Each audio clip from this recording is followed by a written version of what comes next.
Welcome everyone. As announced, this session of the Mexican Studies Seminar will take place in Spanish.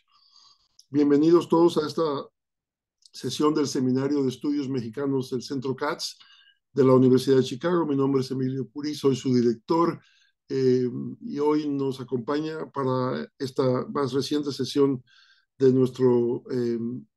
nuestra serie sobre violencia, inseguridad y organización criminal, la doctora Teresa Martínez. Teresa Martínez es profesora investigadora en la Escuela de Gobierno del Tecnológico de Monterrey.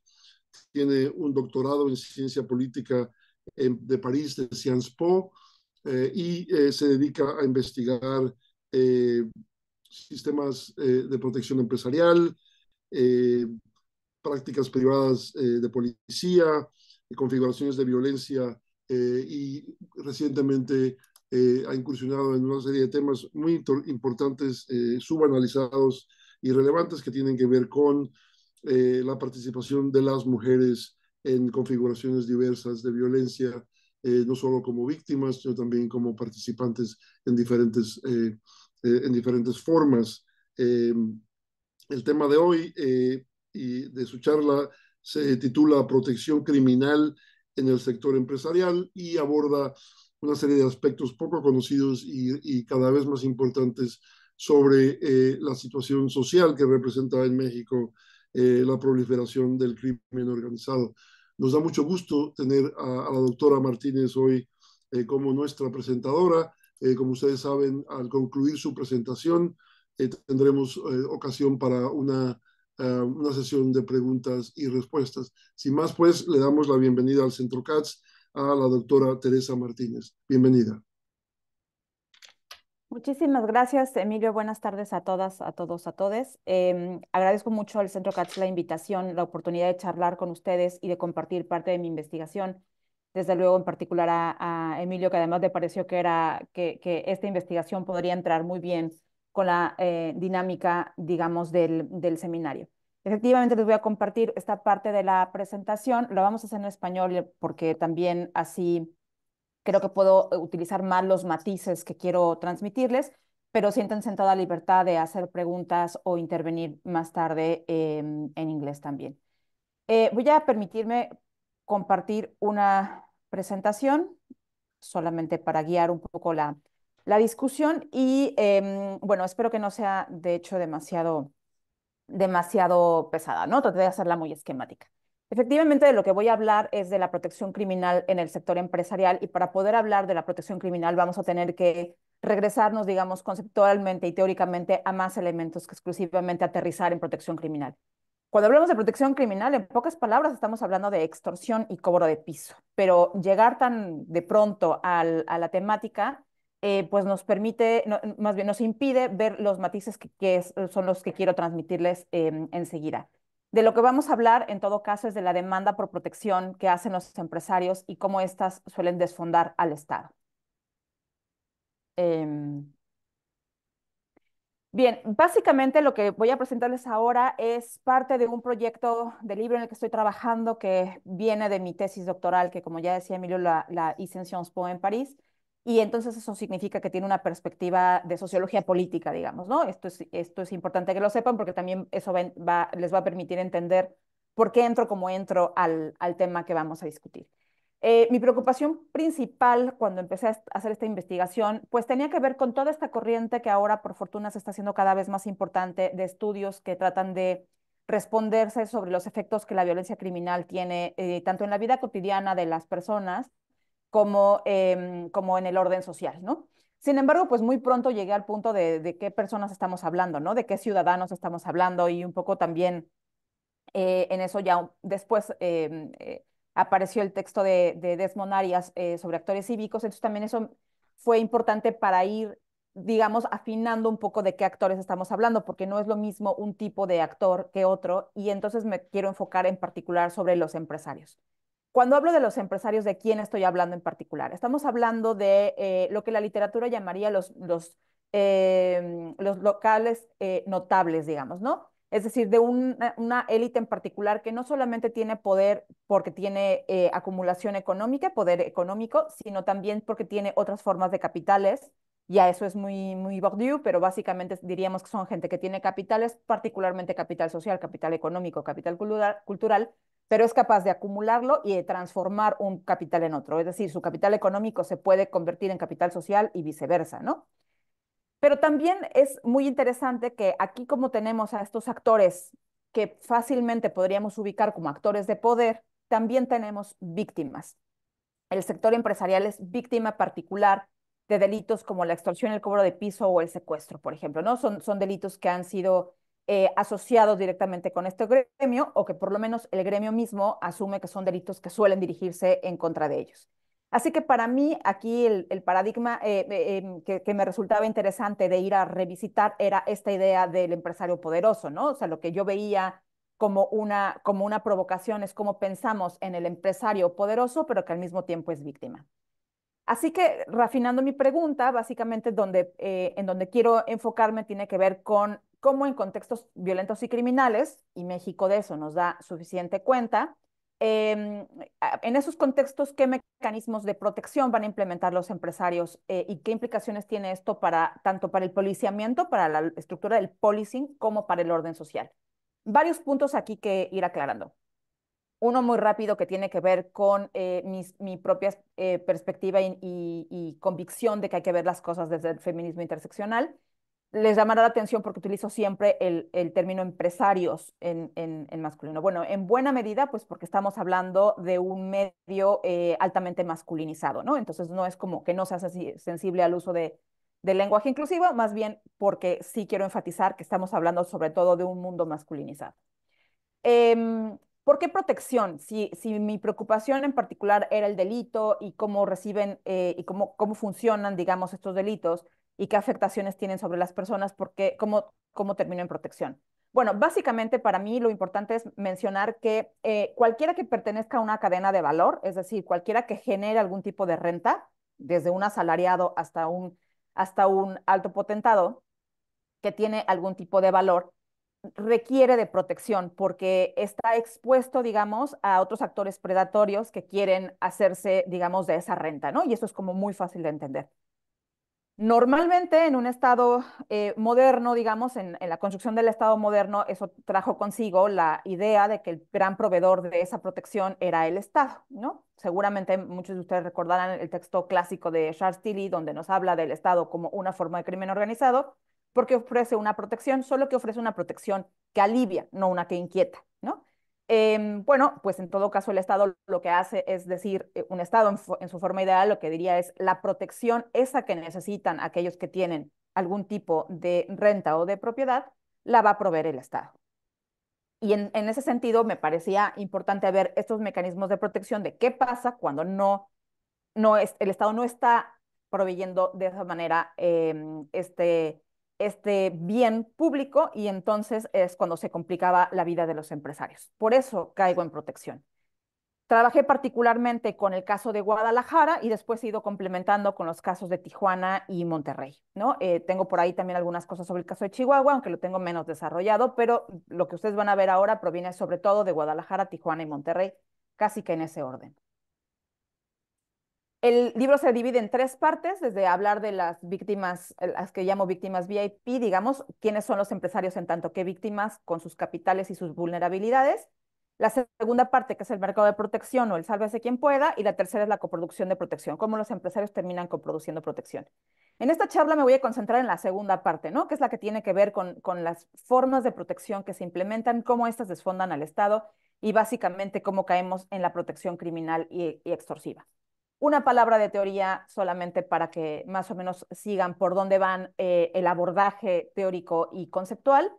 Estoy recuperando el trabajo de los neoinstitucionalistas que han trabajado particularmente con la mafia en Italia y la mafia en Rusia y que de alguna manera se concentran en tratar de entender las reglas, los rituales y las rutinas de protección, ¿no? Y cómo éstas orientan las interacciones sociales. También recupero el trabajo de Norbert Elias con la noción de configuración, pero se suma el trabajo de Jean-Louis Briquet y Gilles Favarel-Garrigue sobre las configuraciones político-criminales, ¿no? La idea de configuración la van a ver un poco al final de la presentación. Desde luego trabajo con la zona gris de Javier Aullero, que es un concepto que se trabaja bastante en términos de violencia y criminalidad y que se trabaja cada vez más, además. Retomo los principios de coproducción y lo que estoy intentando también es que mi investigación entre en diálogo con la literatura, insisto, cada vez más creciente de quienes están buscando entender las respuestas sociales a la violencia y a las gobernanzas criminales. Va por ahí un poco el enfoque.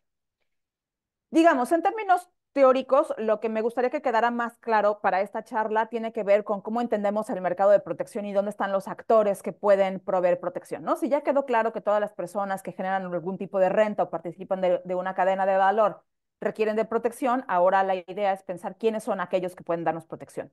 Vadim Volkov, en uno de sus textos que para mí fue fundamental, Los empresarios de la violencia, The Violent Entrepreneurs, lo que nos dice es que se pueden dividir los actores que proveen protección a partir de este esquema, ¿no? Desde pueden ser legales o ilegales, pueden ser gubernamentales. Él dice públicos o privados. Yo por otras cosas que si quieren podemos discutir, prefiero llamarles gubernamentales o no gubernamentales, así que me atrevo a cambiar un poquito esto. Y nos dice, así es como se comportan, y básicamente en el primer cuadrante, es decir, legales y gobierno, pues es la protección del Estado, ¿no? Si no, si son legales pero no gubernamentales, están los actores privados. Los actores criminales serían básicamente estos que proveen protección de manera ilegal, como agentes no gubernamentales, y desde luego también podemos tener lo que le llaman los techos informales de agentes del Estado. Techo, en el argot, digamos, en Rusia, es básicamente lo que aquí consideramos piso, ¿no? Es un poco la extorsión, se suele llamar techo en Rusia. Y esta idea de techos combinados. Yo lo que trato de hacer es además ponerle un eje adicional a esta conversación diciendo, los actores no solamente deberíamos de dividir a los actores, sino también el tipo de transacción que se protege. Si la transacción es legal o es ilegal, porque los actores, por ejemplo, legales gubernamentales, la policía puede proteger una transacción legal, ¿no? Básicamente un negocio legal en toda forma, o bien una transacción ilegal. Y de eso, por ejemplo, nos han dado cuenta textos importantes como el de Durán Martínez, que nos hablan justamente de cómo hay una estructura gubernamental que protege negocios criminales, digamos, ¿no? Y así podemos tener una serie de combinaciones que no voy a entrar a tanto detalle con estas combinaciones, pero nos van dando diferentes dinámicas de protección en la que los actores pueden ser gubernamentales, no gubernamentales, legales, ilegales, y además el tipo de transacción que está en medio de la protección puede ser legal o ilegal. Así que un poco tratando de enfocarme, tratando de extender la perspectiva de Volkov y decir, bueno, ¿qué pasa si lo observamos con estas tres dimensiones? Pues me interno en este trabajo que es una etnografía, es una inmersión etnográfica y suelo hacer esta parada para decir, por absoluto respeto a los antropólogos, no me atrevo a decir que es una etnografía, pero es una inmersión etnográfica en la medida en la que descansa en un conjunto importante de entrevistas semiestructuradas, ejercicios de observación, trabajo de archivo para que me dé la perspectiva sociohistórica, eh, y básicamente tratar de entender a los empresarios, que son mis principales interlocutores, pero también otros perfiles complementarios. No me atrevo a llamarle etnografía porque son inmersiones de 6 meses en Guadalajara, otros 3 de manera itinerante en Tijuana. Bueno, vivo en Monterrey, pero ahí es difícil delimitar cuando estoy haciendo trabajo de campo, ¿no?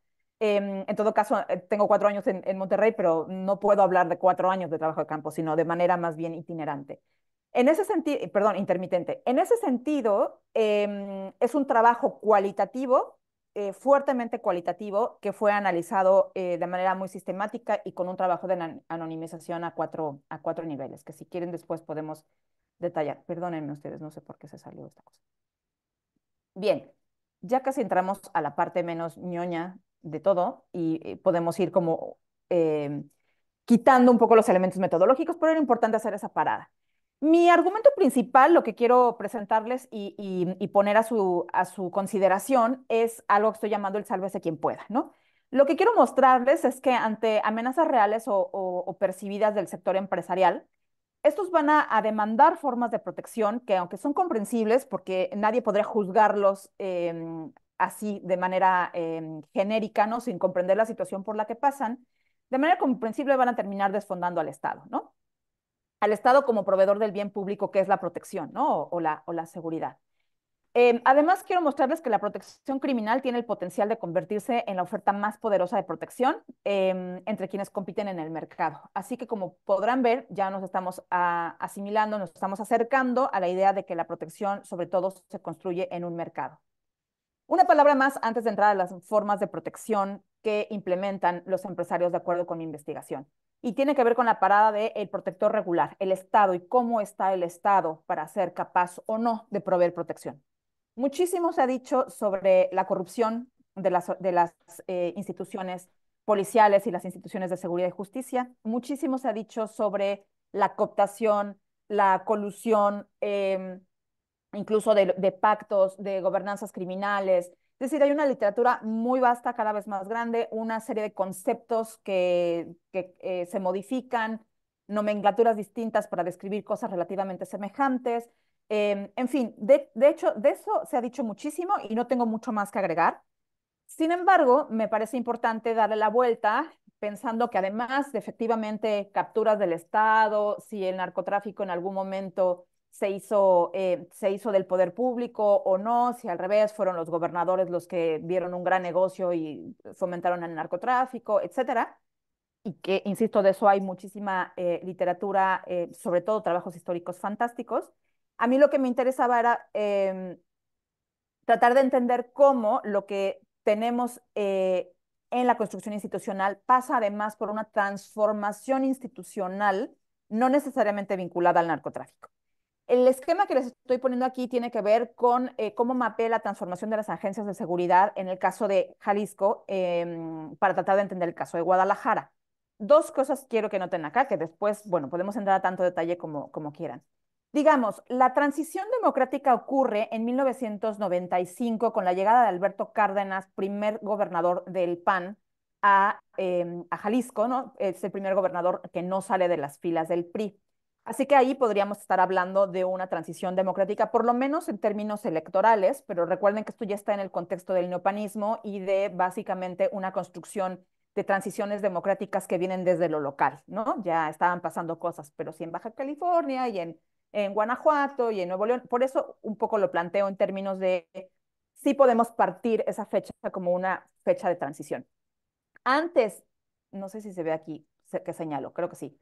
Antes, digamos, de esta fecha, como podrán ver, las instituciones de seguridad estaban muy concentradas, eran pocas, realmente concentradas, y descansaban en una vinculación entre el gobernador, el secretario general de gobierno, si acaso el procurador, y de ahí se derivaban algunas oficinas. Con la transición democrática, la transición también del mercado, que eso fue muy importante con la firma del Tratado de Libre Comercio, por un lado, las instituciones de seguridad se pulverizan, como podrán ver acá. En el clasiquísimo PowerPoint de hace 300 años, algo que podíamos hacer era darle un clic y se notaba cómo aparecía esta multiplicación. Estas plataformas modernas ya no me dejan hacer eso, pero sí creo que queda claro cómo se pulverizaron las instituciones. Eso es parte de lo que llamamos la multilateralización del policing. Y lo que ocurre en ese momento es que se generan muchas pequeñas agencias con las cuales los actores interesados, en este caso los empresarios, pueden vincularse de manera más personalizada. Antes, digamos, antes de la transición, para tener vínculo con las autoridades había que ser casi casi amigo del gobernador, lo cual ocurría, pero era privilegio de unos pocos. Con la pulverización de las instituciones, pues se abren muchos más canales para gente que efectivamente siga siendo amigo del gobernador, pero otras, la red, digamos, de capital social se abre muchísimo más. Van a entender por qué esto viene al caso, pero digamos, además de la corrupción y de la captura y de poco más, esta pulverización lo que nos permite es también entender el tipo de relación que van a ir construyendo los empresarios con los proveedores de protección, los proveedores regulares de protección. Por otro lado, decía el Tratado de Libre Comercio, lo que hace es que también genera un tipo de empresarios diferentes. Ya no estamos hablando de los empresarios que esperaban las dádivas del Estado para moverse o para no hacerlo, sino empresarios también más dejados al espacio del mercado, ¿no? Con todo lo que eso significa, ¿no?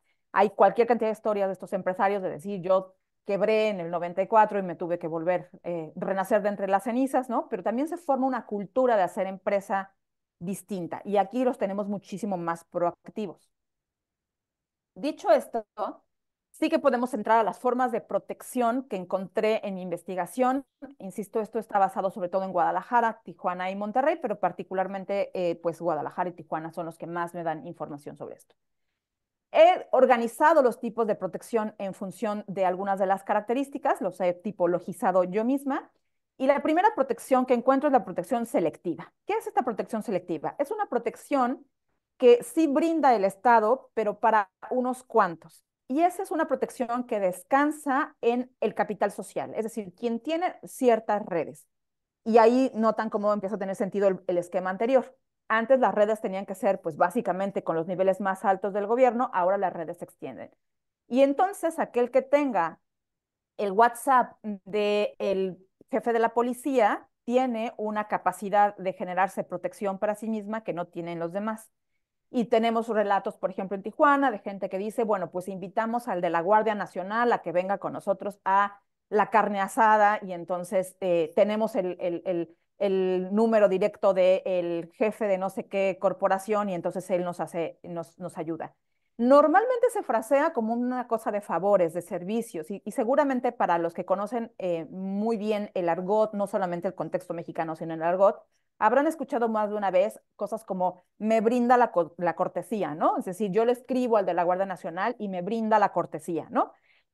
Esa brindar la cortesía de alguna manera lo que supone es dar una protección selectiva, porque básicamente las instituciones las instituciones públicas y el bien público termina estando al servicio de unos cuantos.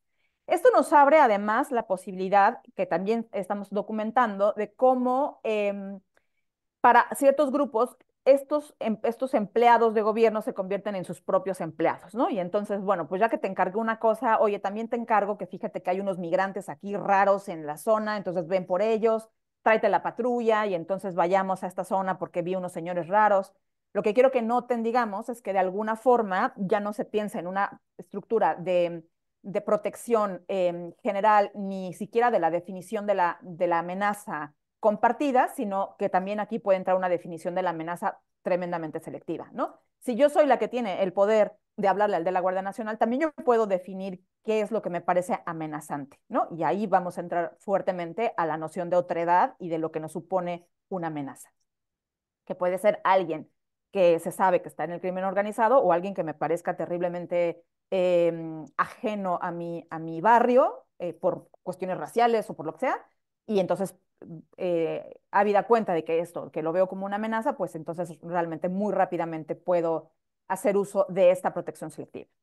El segundo tipo es la protección privatizada o híbrida. Es decir, esta es una forma de protección que también provee el Estado, pero a través de una remuneración, digamos, ya sea porque hay un intercambio de favores y en ese sentido hablamos de capital social como algo importante para que pueda haber ese intercambio, o bien y la suma, digamos, con capital económico, ¿no? Aquí te encontramos básicamente historias de policías comisionados, ¿no? O sea, son policías que tienen el cargo de policía, que están ejerciendo como policías, pero por algún arreglo son comisionados a ir a cuidar a un empresario en particular.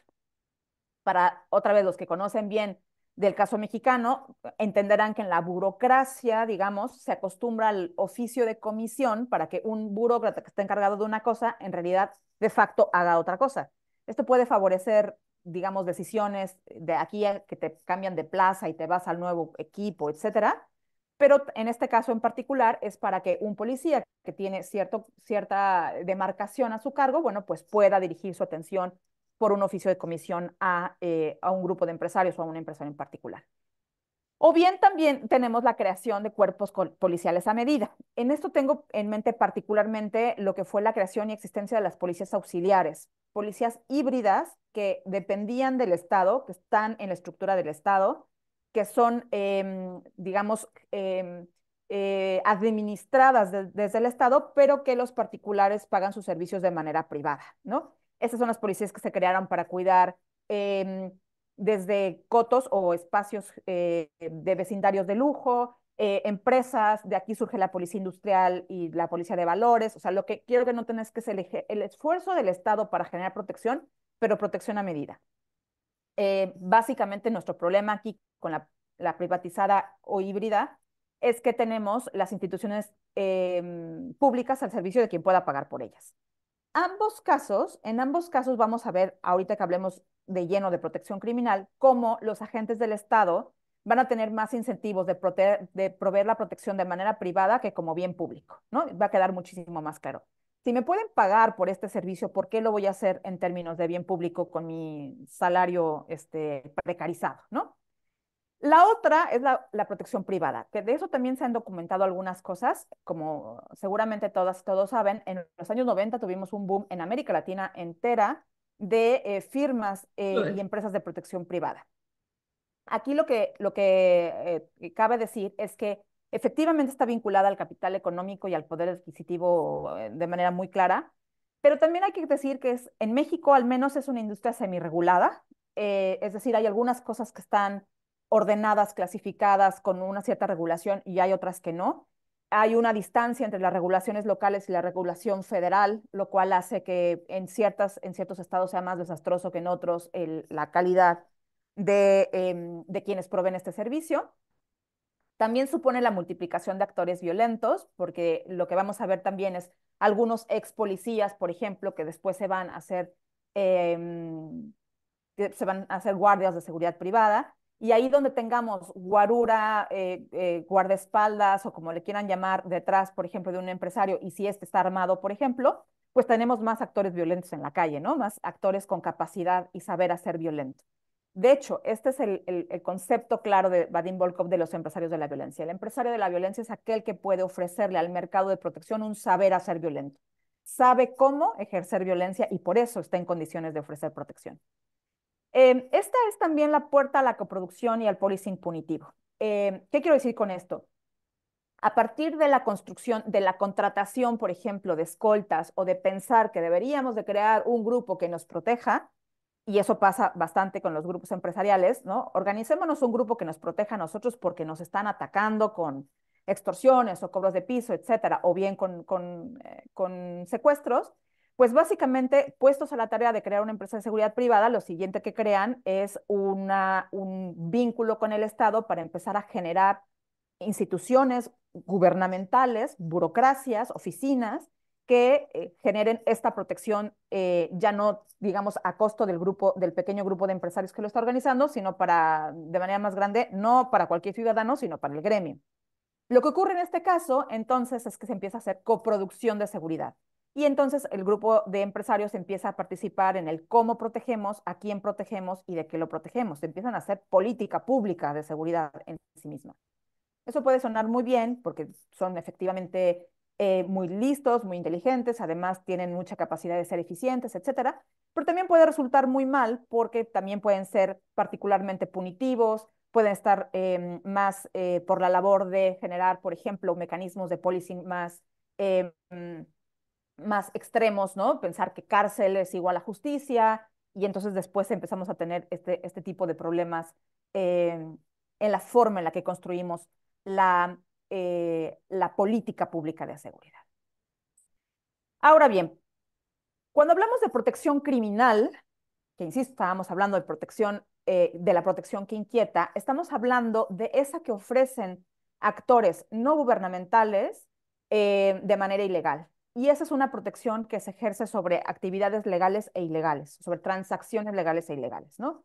Pensamos perfectamente en la forma de proteger, digamos, algún tipo de negocio ilegal, de mercado ilegal. El mercado de las apuestas, el mercado de la prostitución, mercados ilegales son un caldo de cultivo, digamos, para la creación de protección criminal. Pero o sea, no solamente pasa por las transacciones ilegales, también por las legales.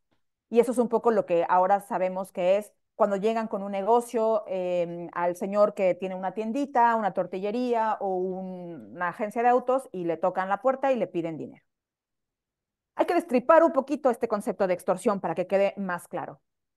Es una protección que inquieta porque es una protección que proviene del mismo actor que supone la amenaza.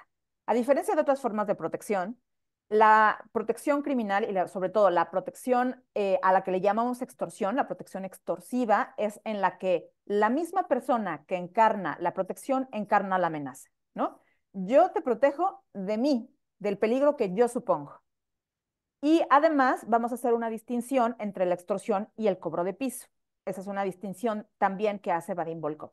La extorsión sería un delito que ocurre de manera episódica. Una vez vengo a amenazarte y recibo mi beneficio y ya está.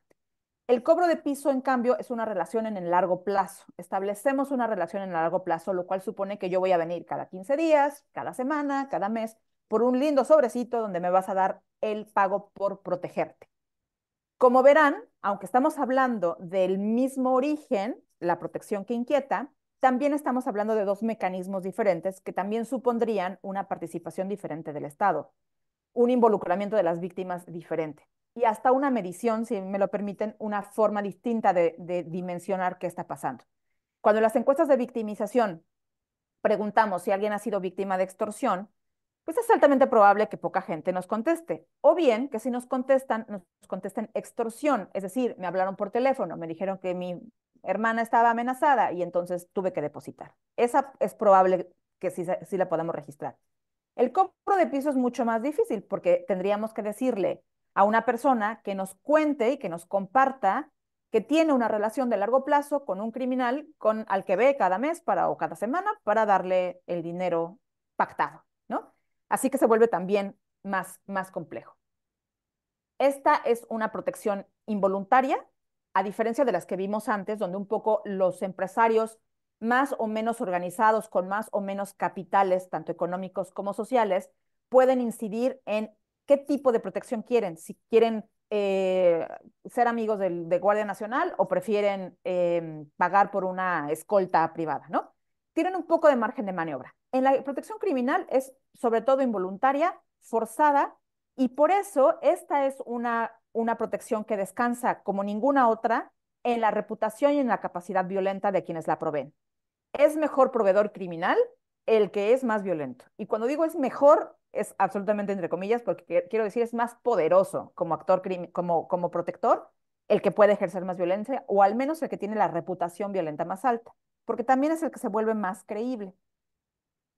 Es una protección calculada y persistente, y calculada me refiero a que lo que hemos documentado es que los extorsionadores observan la mecánica, observan cómo funciona un negocio y van a cobrarle para lograr un equilibrio entre una persona que me pueda pagar sin que se vaya a la quiebra el negocio. O sea, necesito cobrarle suficiente como para que sea un negocio rentable, pero no tanto como para ahogar el negocio, porque si el comerciante se queda sin negocio, el extorsionador se queda sin negocio. Entonces, en ese sentido es calculada, es persistente porque se va a ver a lo largo del tiempo, pero es de acuerdos inestables. Es decir, el extorsionador siempre puede cambiar el acuerdo, siempre puede decir, no, ahora no son 500, ahora son 1000, o bien también puede decir, además de protegerte, de no quemarte el negocio, además vas a vender esto o no vas a vender esto o vas a dejar que estas personas estén aquí o no vas a dejar, y entonces controla ya no nada más el espacio de vulnerabilidad en términos de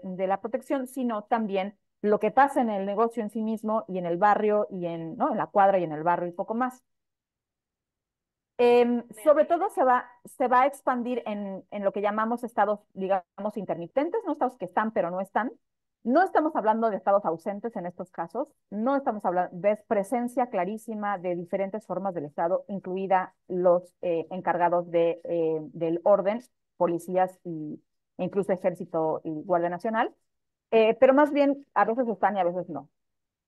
Pero evidentemente se van a expandir en la medida en la que los otros actores, los otros proveedores de protección no sean competitivos.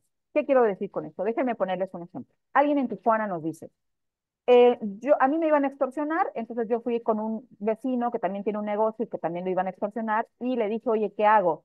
Me dijo, ven, vamos a hablar con mi amigo que está en tal corporación policial. Van con el amigo dice, déjame revisar qué pasa, quiénes son los extorsionadores y yo te digo.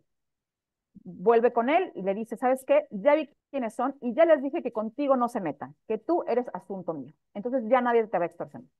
En este caso, el policía en cuestión midió fuerzas con el extorsionador criminal, se sabe más capaz y puede decirle, a un lado, me voy a encargar yo. Es altamente probable que la persona, el comerciante, haya tenido que pagarle a este servidor público, porque dudo que el servidor público dijera, no, no, no, es mi trabajo, es mi deber, si quieres no me pagues, ¿no?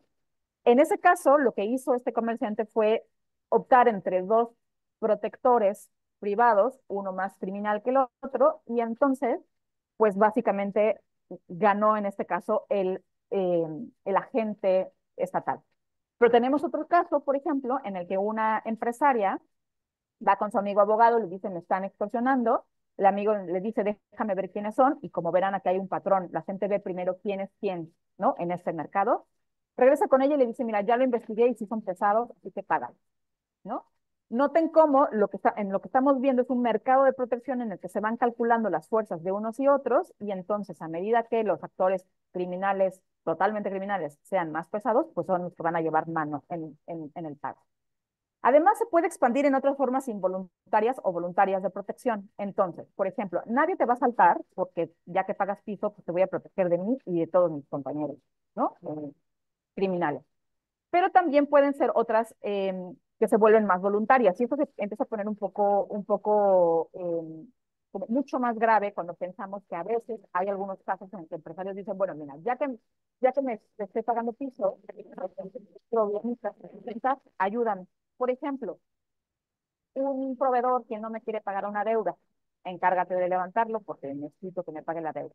O bien un conato de huelga, o bien un problema de un competidor. Todo aquello que pueda suponer un problema para el empresario también se puede resolver con estos actores criminales, con los que de todas maneras ya tienes una relación en el largo plazo. Voy terminando con un par de cosas adicionales.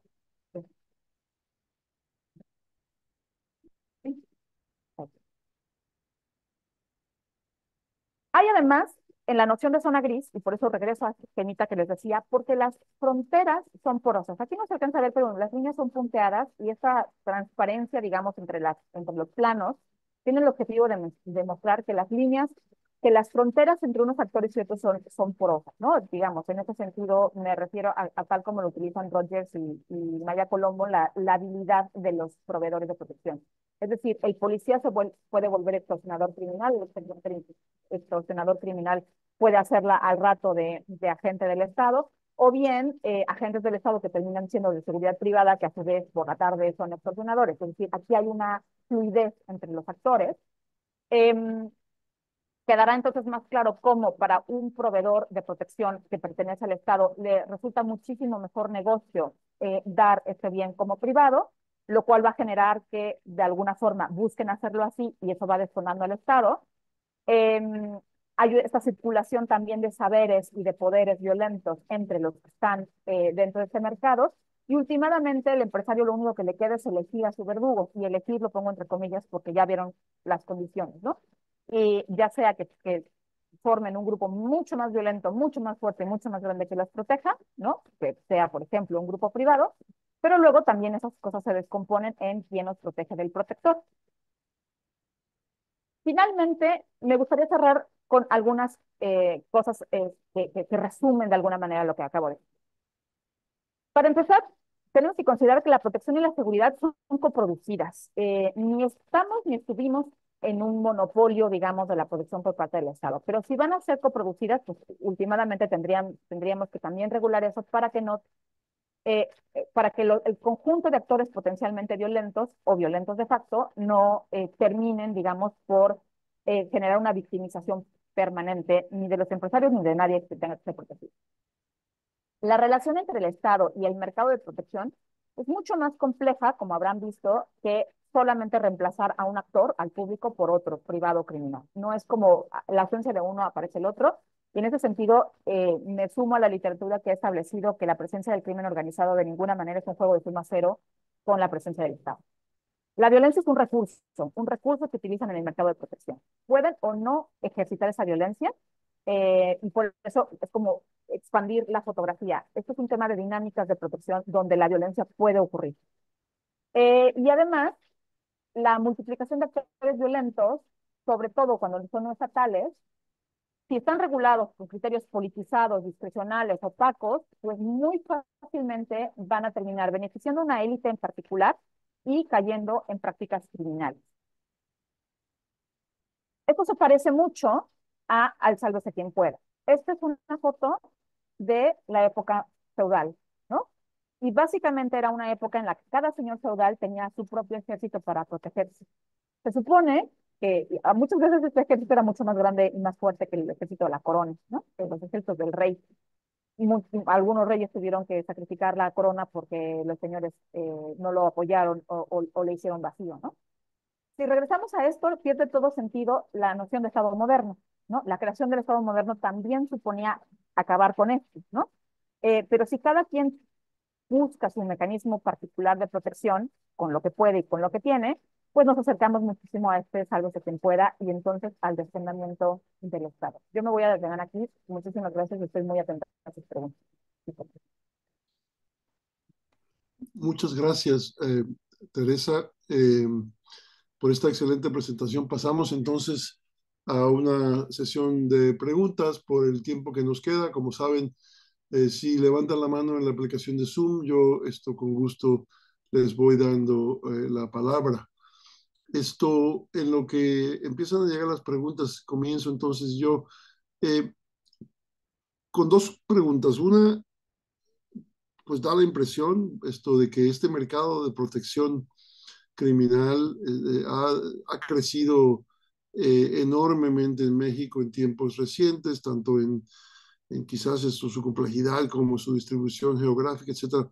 ¿Podrías comentarnos un poco al respecto? Esa es una pregunta. Y la otra tiene que ver con, no sé, pienso en los grandes empresarios o las grandes empresas en México. Hay, o sea, están o son inmunes a estos mercados porque tienen mecanismos, digamos, como hay empresas o poderes lo suficientemente grandes en México como para poder salvarse de tener que participar en ese mercado, o no es el caso. Adelante. Muchas gracias, Emilio. Dos fascinantes preguntas. La primera te diría que el mercado de protección se ha expandido, ha crecido, se ha complejizado, por lo menos desde los años 90 para acá, y que desde luego las dinámicas de violencia que vemos, por ejemplo, la disponibilidad de armas de fuego, lo que hace es expandir el mercado de la violencia. Si regresamos a la idea de que aquí lo que tenemos son actores que tienen un saber hacer violento, mientras más gente tenga capacidad violenta, más complejo y más grande va a ser el mercado de protección. Y si esas personas no están, digamos, regulados, estructurados y de alguna manera afiliados legalmente al Estado, pues todo aquel que ejerza ese tipo de violencia, pues es un potencial actor violento criminal. Efectivamente, tenemos una expansión de armas de fuego que lo complica todo, un proceso de regulación de actores violentos que es inoperante, ¿no? Para mí las empresas de seguridad privada, por ejemplo, son una de estas cosas que casi nadie voltea a ver, mucho más allá que cuando te dan ¿no? Un volantazo son prepotentes en un sitio, ahí es cuando decimos estos tipos están armados y son de ese nivel de prepotencia.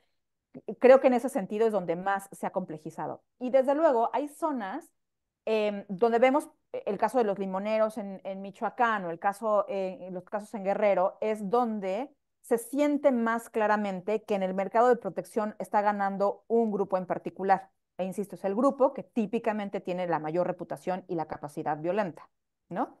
De manera que cuando se generan estos mecanismos para protegerse de manera selectiva, privada o tal, también estamos apuntando a que el Estado no se haga cargo de desarrollar las capacidades para efectivamente proveer protección y se nos hace más grande el mercado, ¿no? Eh, hay algunas estadísticas sobre, por ejemplo, empresas de seguridad privada, pero tampoco son del todo confiables porque los registros casi que se registran normalmente los que tienen uso de armas, pero luego tenemos otros tantos que proveen protección, pero no necesariamente están registrados. Respecto a la pregunta de las grandes empresas en México, esa es una de las razones por las que quise trabajar también Guadalajara y Tijuana, porque cuando hablamos de empresarios, nuestra cabeza casi siempre gira a Monterrey, ¿no? Donde estamos hablando de esas grandes familias creadoras de la noción empresarial, ¿no? y se comportan diferente que el grueso del empresariado en México, que son las empresas medianas, medianas y algunas relativamente grandes, que son con las que lidian todo el tiempo con esto. Efectivamente, los empresarios más grandes tienen, digamos, cierta capacidad de protegerse, porque son en todo caso los que tienen más capital económico y capital social, pero se empieza a descomponer esta dinámica cuando la violencia se descompone y afecta su cotidianidad. Ese es el caso, por ejemplo, muy claramente que vimos en Tijuana, que vimos en Guadalajara y que vimos en Monterrey, ¿no? Es decir, casos en los cuales, y por ahí anda, vi a Anaís Pasos, una colega con la que estoy trabajando un paper en particular, donde estamos tratando de demostrar cómo precisamente esta necesidad de protección genera que los empresarios se metan, ¿no? Hacerse cargo y decir, bueno, una cosa es que no venga conmigo un señor a pedirme dinero en un sobre porque ni siquiera puede hablar conmigo. Si mi empresa es un edificio de 28 pisos, jamás me van a ver ni el polvo, ¿no? Pero sí que tiene afectaciones para mi empresa cuando tengo episodios violentos a las afueras o cuando parte de mis costos de producción tiene que ser consultar si efectivamente puedo poner una sucursal de mi empresa aquí o allá porque me van a cobrar piso o no me van a cobrar piso, ¿no? En ese sentido, te diría que personalmente, o sea, físicamente los grandes empresarios podrían estar un tanto más blindados relativamente, pero en su operación cotidiana no tanto, porque sí se les descompone bastante, tanto en términos de inversión como a veces en la operación. Cuando ya en tu planeación tienes que considerar el diezmo, es decir, el 10% que se le da al cobro de piso, básicamente eso es una afectación para todo aquel que tenga negocio. Gracias. Otras preguntas, yo tengo más, pero si alguien tiene una hora, adelante, si no es lo que se animan.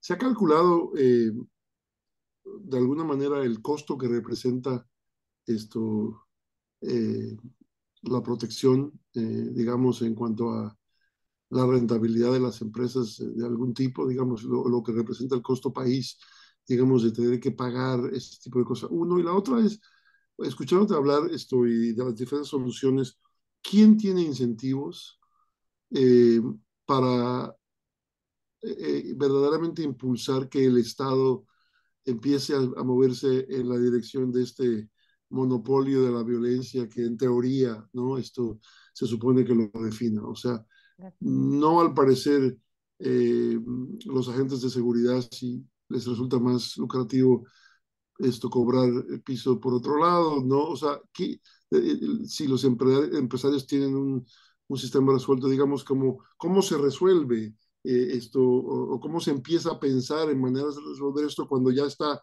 tan fragmentado ese mercado y tan establecido todo tipo de actores.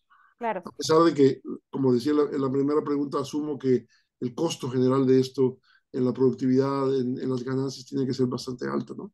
claro. Se han intentado hacer algunos cálculos y luego hay problemas de precisión en eso, ¿no? Que la gente tenga conciencia, es un poco como si nosotros mismos hacemos el ejercicio, los que estamos en México hacemos el ejercicio de pensar cuánto han gastado nuestras familias en protección, ¿no?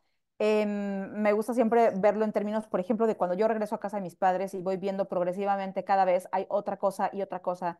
Y entonces antes era la reja y después de la reja la cámara y después de la cámara la reja que cierra la cuadra y después de la reja que cierra la cuadra es el señor de seguridad que viene a cuidar toda la colonia y después está, es decir, cada vez más y más y más vamos poniendo otro dispositivo y todo eso es dinero. Y si les preguntáramos cuánto han gastado en eso, probablemente no lo tengan siquiera así de claro, ¿no?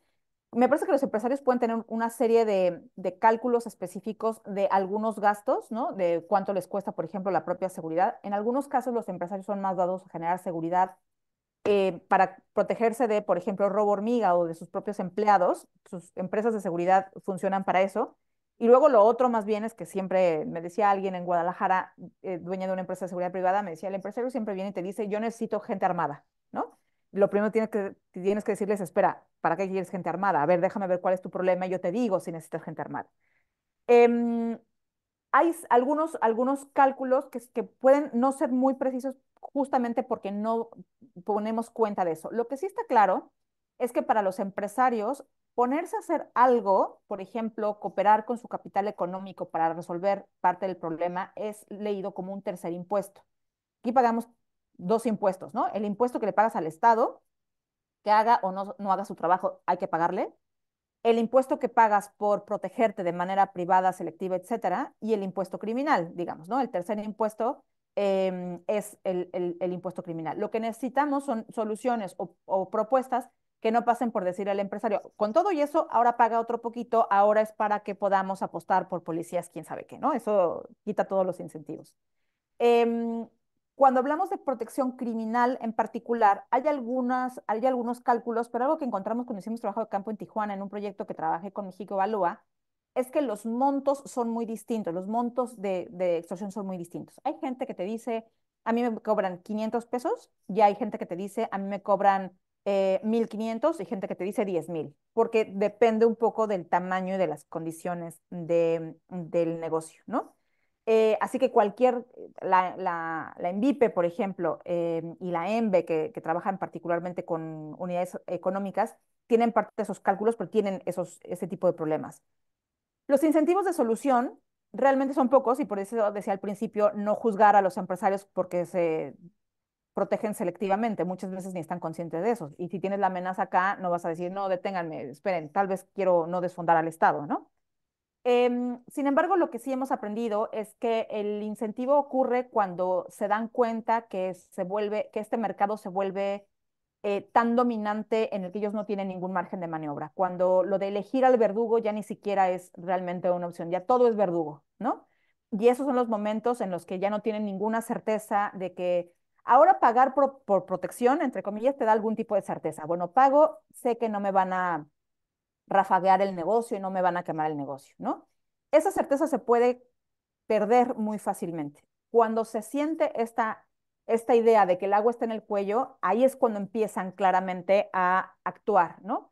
Y hay que hacerlo de una cierta manera que no afectemos parámetros democráticos, ¿no? Por ahí tenemos un trabajo que hicimos también con México Evalúa sobre una caja de herramientas para empresarios de cómo lidiar con el cobro de piso. No estamos diciendo lo vamos a resolver, pero sí cómo se puede lidiar con eso como gremio, digamos, ¿no? Sin atentar contra la democracia, es decir, tampoco pensamos tráiganse a un ejército más fuerte y más combativo, ¿no? Bien, gracias. Aquí en el chat hay una pregunta de Camilo Ruiz. ¿Nos puede decir algo sobre la minería? Pienso en el hecho de que algunas de las grandes mineras están en regiones aisladas y con altos índices de violencia y que ha habido información de empresarios que confiesan haber hecho pactos con organizaciones criminales para que no los afecten. Muchas gracias por la pregunta. Minería es uno de los temas que más podemos entender casi por completo toda la noción cuasi teórica de cobro de piso. A diferencia de otros negocios, donde si a mí me vienen a cobrar, yo digo, no, no voy a pagar y agarro mis 4 utensilios y me voy, con todos los costos que eso puede significar, me voy a otro lugar o cierro mi negocio, tal. La minería, dado que el negocio es la tierra, pues no la puedo mover. O sea, si yo tengo una mina de arena o una mina de lo que sea, no puedo agarrar la mina y decir, pues ya me vinieron a cobrar piso aquí, me la llevo a otro lado. Así que se vuelve mucho más dependiente del actor que provea protección en términos de, y el que tenga el control en el territorio para proveer protección, ¿no? Eso es una primera consideración. La segunda es que efectivamente son territorios que están no sé si aislada es la palabra, pero son territorios en los que el dominio gubernamental puede ser también en sí mismo extorsivo, ¿no? Hay muchísimos mecanismos de corrupción, por ejemplo, ¿no? Hay muchísimo dinero que está en juego y hay también mercados ilegales que atraviesan esos territorios, ¿no? Ahí donde hay minas también hay otros mercados ilegales que están atravesando el territorio. Y eso lo que hace es que vulnera mucho más por un lado, a los mineros, ¿no? A los trabajadores, pero también, y a los activistas y poco más, pero también a los dueños. Ellos son de los que han confesado hacer estos pactos, pero más que hablar de pactos, me parece que estamos hablando de pagar, de acceder a pagar de estos protectores. Efectivamente, ahí, como por ejemplo con los limoneros y los aguacateros, lo que tenemos ya es una dinámica en la cual se ha internalizado de tal manera la protección criminal que la protección criminal termina siendo eficiente, ¿no? Nadie aquí hace desastres porque todo el mundo paga, ¿no? Y eso lo que supone es que no necesariamente le va a impactar directamente a las ganancias económicas, ¿no? Es como ya nos acomodamos de tal manera que no se nos va a salir nada del orden, pero insisto, esos acuerdos siempre pueden ser inestables. Gracias. Una pregunta sobre todo eso. Pensando quizás también en ejemplos de otros países que tú mencionaste algunos al principio, o sea, cuando se establecen estos mercados y sobre todo si son, como dijiste hace un momento, más o menos hegemónicos o, digamos eficientes incluso a su manera, ¿hay camino de vuelta? O sea, porque digo, si funciona bien, pues es como decir, bueno, se supone que le pague impuestos al Estado, pues se los pago a estos cuates, pero funciona igual, a mí me da igual. O sea, finalmente para mi negocio, o sea, hay camino de vuelta para la recuperación de este, ya no decir monopolio que nunca fue, sino de un espacio de control estatal o entramos en un territorio totalmente diferente. Esa es una de las preguntas que nos pueden abrir un camino como desesperanzador, ¿no? De decir, pero si a mí me funciona, muchas veces ese es el cálculo que hacen los empresarios. A mí me funciona y me parece tan criminal el agente del Estado como es al que le dicen el narco. Sí, me parecen igual de criminales, yo le pago al más eficiente porque últimamente me toca pagar, ¿no? Ese es un cálculo no solamente bastante racional, sino que tiene asidero en la evidencia, ¿no? Me parece que el camino de regreso comienza precisamente cuando esos acuerdos no pueden pasar por la rendición de cuentas, ¿no? Porque en una democracia, cuando un agente del Estado abusa, por ejemplo, de su poder, se supone que tenemos los mecanismos para llamarlo a cuentas y para que transparente y pague, digamos, consecuencias por esto. En el caso contrario, pues básicamente los abusos de poder, estás en la indefensión incluso de los que te protegen, ¿no? Creo que el camino de vuelta es cuando se cambian los incentivos porque sabes que aquel que te protege hoy, nadie lo va a poder controlar mañana. Y así como te protege, te puede dejar de proteger, ¿no? Porque le resulta más rentable no protegerte que protegerte, ¿no? Entonces, en ese sentido, y por eso voy a la figura de los señores feudales, ¿no? O sea, al final de cuentas, tener tu propio ejército es muy bueno mientras tu ejército es el más poderoso. El rato que tengas un ejército más poderoso, ya no te conviene ese pacto y por ende, de alguna manera, terminan cediendo a la construcción de un Estado, ¿no? El bien público al final no solamente habla de los que sean menos favorecidos, sino también de tener certeza de las reglas, de las formas, de los límites del ejercicio de la violencia y por último, de que si eso no ocurre como debe de ocurrir, hay una forma de rendición de cuentas. Excelente. Bueno, se nos ha terminado el tiempo. Eh, Le agradecemos a Teresa Martínez por su presentación y eh, pues yo creo que sin duda seguiremos con muchísimo interés tu trabajo y ojalá que tengamos en un futuro no muy lejano la oportunidad de volver a invitarte. Gracias a todos por su asistencia y nos vemos sin falta la semana próxima y gracias de nuevo por esta estimulante presentación. Buenas tardes. Muchas gracias, buenas tardes.